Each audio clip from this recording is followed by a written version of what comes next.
নমস্কাৰ শ্ৰদ্ধাৰ ছাত্ৰীসকল ইনফৰ্ম হাবৰ আন এটি ভিডিঅ'লৈ আপোনালোকক স্বাগতম জনাইছোঁ আশা কৰিছোঁ আপোনালোক ভালে আছে গুণোৎসৱ সমাগত গুণোৎসৱৰ যি কাৰ্যসূচী আচলতে সম্পাদন কৰা হয় তাৰ পাছত কৰিব লগা কামটোৱে থাকে বিদ্যালয়ৰ পেকেটিং আৰু এই পেকেটিং কৰাৰ সময়ত কেতিয়াবা বহুখিনি খেলিমেলি হোৱা দেখিবলৈ পোৱা যায় আৰু আজিৰ এই আলোচ্য শিতানৰ জৰিয়তে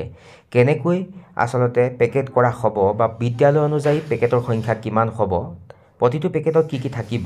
সেই সম্পৰ্কে ক'বলৈ চেষ্টা কৰিম অনুৰোধ কৰিম ভিডিঅ'টিৰ সম্পূৰ্ণখিনি অংশ চাব আৰু যদি ভাল পায় সম্ভৱ হ'লে সকলো শিক্ষাগুৰুৰ সুবিধাৰ প্ৰতি লক্ষ্য ৰাখি আগলৈকে শ্বেয়াৰ কৰিব মূলতঃ যদি ক'বলৈ যোৱা যাব লোৱাৰ প্ৰাইমেৰী স্কুল সকলো মিডিয়ামৰ য'ত 1 ৰ পৰা 5 লৈকে ষ্টুডেণ্ট থাকিব সেই নিম্ন প্ৰাথমিক বিদ্যালয়বিলাকৰ কাৰণে আচলতে পেকেটৰ সংখ্যা হ'ব 4টা আৰু সেই 4টা পেকেটত আচলতে কি থাকিব বুলি যদি ক'বলৈ যোৱা যাব প্ৰথমেই থাকিব ক্লাছ 1 ৰ কাৰণে প্ৰি প্ৰিন্টেড ক্লাছ ওয়াইজ যিবিলাক ষ্টুডেণ্টৰ যিবিলাক ইভালুৱেশ্যন শীট বা OMR শীটবিলাক এটা পেকেটত থাকিব তাৰ পিছত ক্লাছ 2 ৰ কাৰণে যিবিলাক OMR ব্যৱহাৰ কৰা হৈছিল প্ৰি প্ৰিন্টেড OMR সেই OMRৰ এটা পেকেট থাকিব অৰ্থাৎ 1 আৰু 2 এটা পেকেট দুটা হ'ল তাৰ পাছত ক্লাছ 3 ৰ পৰা ক্লাছ 5 লৈকে প্ৰি প্ৰিন্টেড OMR বিলাক একেটা পেকেটতে যাব তিনিটা পেকেট হ'ল আৰু একেবাৰে শেষত থাকিব যি এটেন্ডেন্স শীট বিলাক আহিছে ছাত্ৰ ছাত্ৰীৰ এটেন্ডেন্স শীট সেই এটেন্ডেন্স শীটটো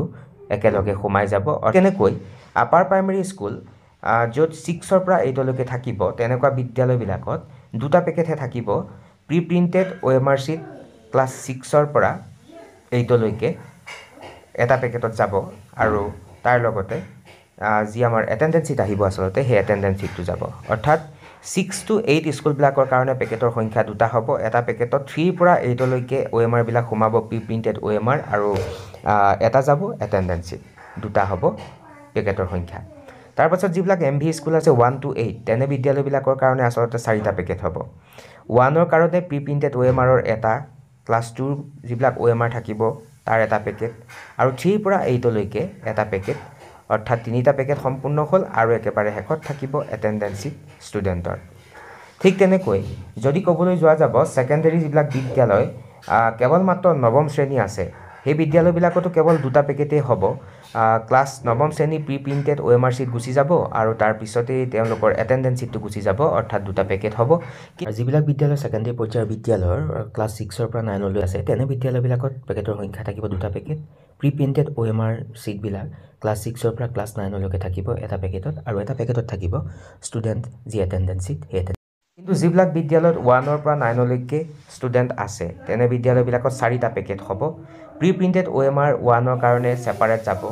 প্ৰি প্ৰিন্টেড OMR 2 ৰ কাৰণে এটা হ'ব তাৰ পাছতে ক্লাছ 3 ৰ পৰা 9 লৈকে প্ৰি প্ৰিন্টেড OMRৰ যিবিলাক শীট সেই শীটবিলাকৰ কাৰণে এটা পেকেট হ'ব আৰু একেবাৰে শেষত থাকিব ষ্টুডেণ্টসকলৰ এটেন্ডেন্স শীট গতিকে বিষয়টো গুৰুত্বপূৰ্ণ কাৰণ পেকেটৰ ক্ষেত্ৰত বা পেকেটিং কৰাৰ সময়ত বিভিন্ন ধৰণৰ অসুবিধাৰ আমি সন্মুখীন হওঁ গতিকে পুনৰবাৰ ক'ব বিচাৰিম নিম্ন প্ৰাথমিক বিদ্যালয়ৰ কাৰণে পেকেটৰ সংখ্যা দুটা থাকিব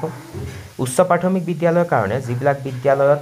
6 ৰ পৰা 8 লৈকে আছে তেনে বিদ্যালয়ৰ কাৰণে পেকেটৰ সংখ্যা দুটা থাকিব ইডুল ভাৰ্নিকুলাৰ যিবিলাক স্কুল আছে MV স্কুলৰ কাৰণে 4টা পেকেট থাকিব